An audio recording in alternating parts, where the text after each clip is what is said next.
Alright guys, hope you're all keeping safe and washing your hands. I recently did a video with my top 5 changes for Warlords of New York. Now I put out a community post yesterday asking you guys what changes you wanted, with like 317 comments I might add, because I felt it was necessary to get the community feedback into kind of one video.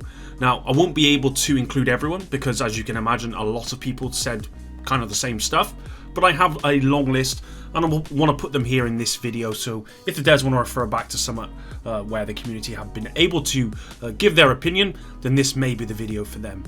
These are your changes and your comments, guys. I will add a few of my own, of course. With that said, if you enjoy this one, drop a like down below and let's begin. So firstly, I want to thank you all for commenting. Ultimately, this is a community response to a changes that a lot of you and me think the game needs to make the experience better, and ultimately that is the intention, to make the experience better for everyone.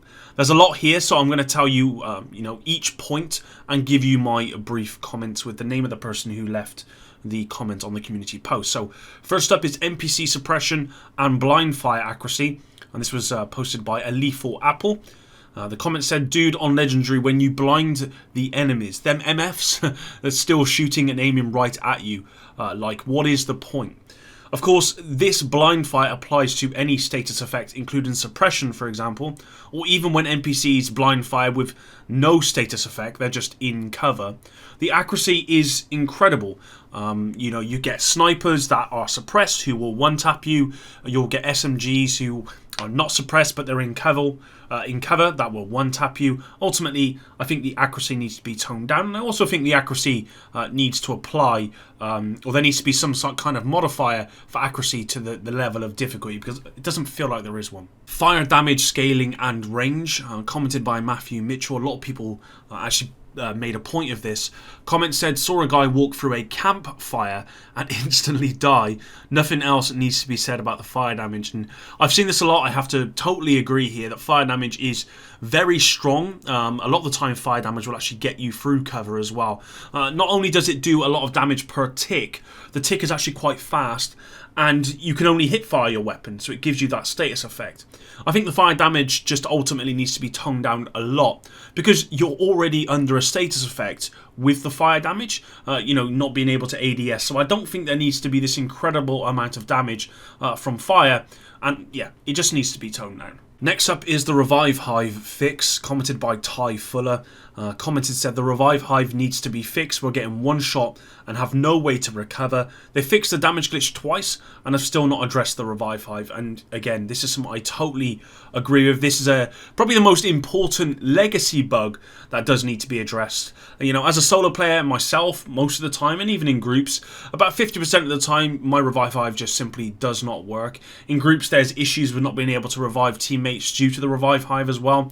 And actually, I saw a recent tweet to Yannick about this. Apparently, they are still addressing the issue, especially the manual issue at the moment, which is something they're looking at predominantly. But ultimately, they haven't addressed it. It's been around for so long, and it needs addressing as soon as possible. The one that I hate the most probably out of all of these next, and that's the invisible poison gas, commented by Ruje. I'm probably butchered that name. A comment said they need to tone down the damage on the invisible gas too. It shouldn't damage you if it's not rendering a visual effect. In the background, you're going to see me get hit with a poison grenade that I simply cannot see once it's kind of exploded. And actually, I thought I'd kept my distance, but no. And actually, I just die in seconds. You can't even see the gas. As I said, the radius is too much. And just like the fire, it just does far too much damage per tick. Even if you build into hazard protection, it doesn't help all that much. The gas on this game, the poisonous gas, is crazy strong, and it gets you out of nowhere, and no one is building for health at the moment. And even if you were to build for health, it's simply just not enough. So again, with the fire, I think this needs to be looked at, and I think it just needs to be toned down quite a lot. So this one kind of goes back to the accuracy, and this is enemy target acquisition. It's a comment from John Patrick, who said they need to decrease enemy target acquisition. That's the entire issue. enemies shouldn't be able to perfectly hit me without missing at insane ranges. Now, I didn't mention the range stuff before, which again is a problem, and again this goes back to the blind fire stuff, but it encompasses like shotgunners, for example, and the rest. The accuracy of NPCs in this game is crazy, even on the easiest modes. In fact, I run a story mode mission before I wrote this part in my script, just to see what it felt like, and the accuracy felt exactly the same as challenging, and I don't think that should be the case. I think accuracy should be tied to difficulty as well, but ultimately I think accuracy should overall be toned down, and certainly range should be toned down. Shotgunners shouldn't be able to one-shot you from 100 meters. That just makes no sense. Skill health in PvE, a comment from Christopher Arocha. Comment said striker drone needs a buff because it gets one-shotted every time. Turret needs more health. Chem launcher radius needs an increase. Shock trap needs a long duration, 1 to 5 second mods. Also, better talents for overcharge. The way they have it now is not good when using a medkit or throwing grenades. Now, I'm not going to address every point here. I am going to address, however, the skill health, because NPCs can deal way over, 1 million damage in a split second, and I find that my healer drone, even with a skill tier 6 build, gets one shot fairly often. I especially agree that skill health in PvE is the problem. PvP I don't actually know too much about, so you guys will have to let me know in the comments about that, but I don't think these skills in PvE should be getting one shot. Maybe if you're running a DPS build, so you've got no health on it, maybe on something like challenging or heroic, possibly, but if you're running a skill tier 6 build, the health is just simply not there, and it shouldn't be getting shot out in the sky in 1 second. That shouldn't be happening. Next is something that we heard about a while back, but we're going to talk about it here just briefly, and it's the upgrading of old exotics, commented by Terrence Dillard. The comment said, allow us to upgrade our level 30 exotics to level 40!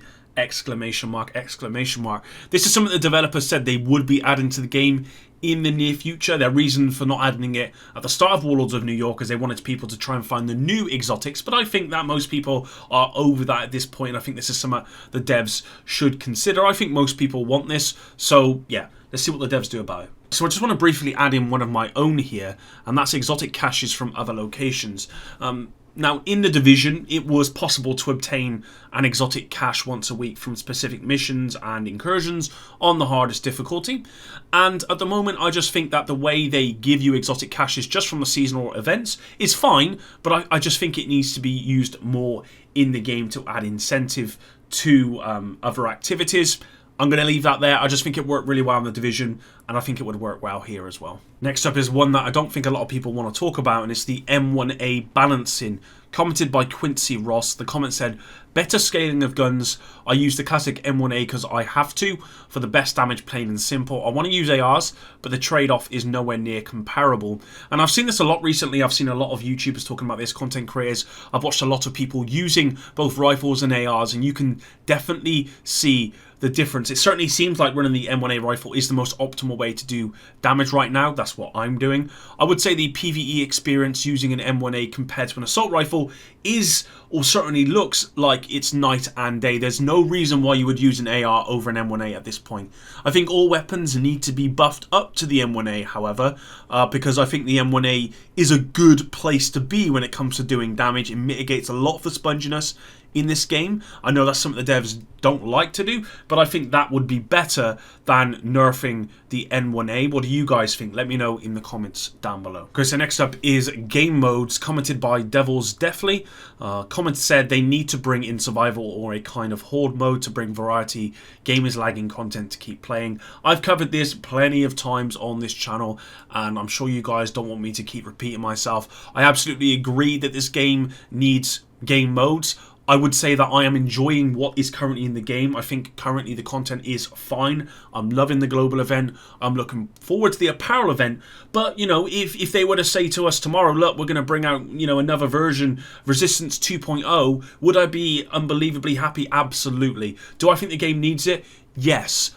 But I'm happy with where the game is now, so maybe this is something they can think about for the future. Red bar NPCs are too strong. Now this was commented by JWell6891 and the comment said, NPCs are still too strong. I ran a level 4 control point, heroic control point, and a red NPC shredded me using less than a full clip. Not to mention, one NPC melee hits harder than a close range shotgun blast. Makes absolutely no sense. I got to agree with this. Red bar NPCs are, you know, they're kind of the pawns. You know, if you're thinking about a chessboard, they are the pawns. They should be chipping away at your armor and health if you do nothing about them, but they shouldn't be shredding you regardless of difficulty. The difference between red bar, veteran, and elite, it's just simply not wide enough. Red bar should be weak, veterans should be hard, and elite should be very hard, very difficult. However, I will say that on heroic difficulty that I've been playing, the red bar NPCs drop very quickly if you're using an M1A. Now, they do still drop fairly quickly with an assault rifle, but the M1A feels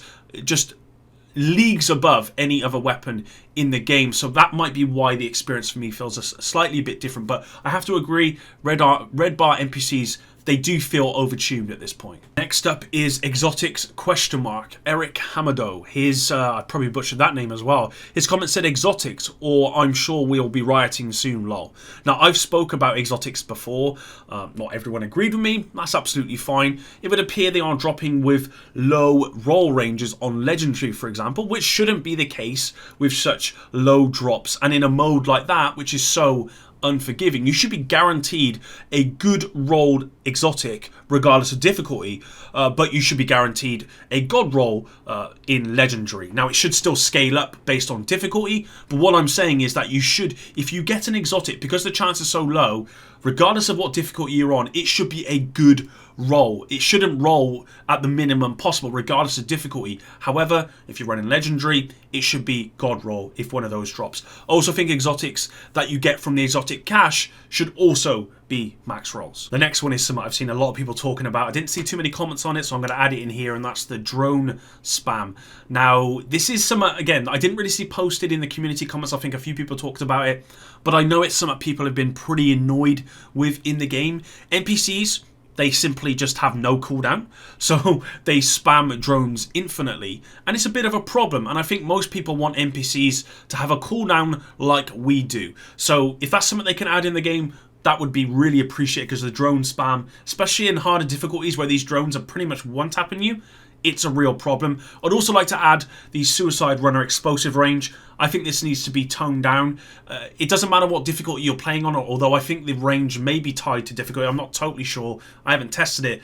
But it appears the range on these things is incredible. And I just think, again, that needs to be slightly toned down a little bit. So there you go, guys. These things I've mentioned here in this video are the main comments I saw on my community post. There is likely a lot more to add, so please put them in the comments. I am going to share this video on Twitter with the devs, and hopefully they will take notice of what you guys want and myself.